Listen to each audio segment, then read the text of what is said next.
Potret rumah penerima bantuan sosial atau bansos keluarga miskin di Indramayu, Jawa Barat mencuri perhatian publik.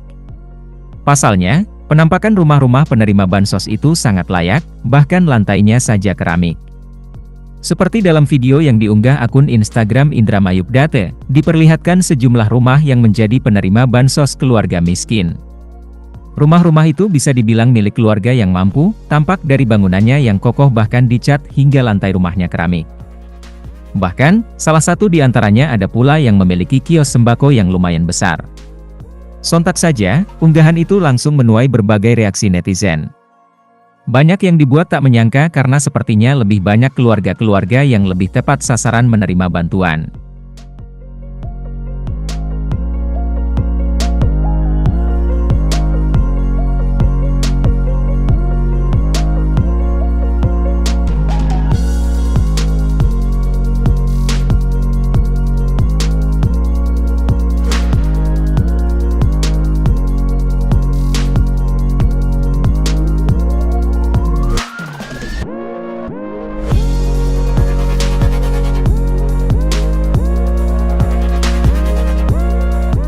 Terima kasih sudah nonton, jangan lupa like, subscribe, dan share ya!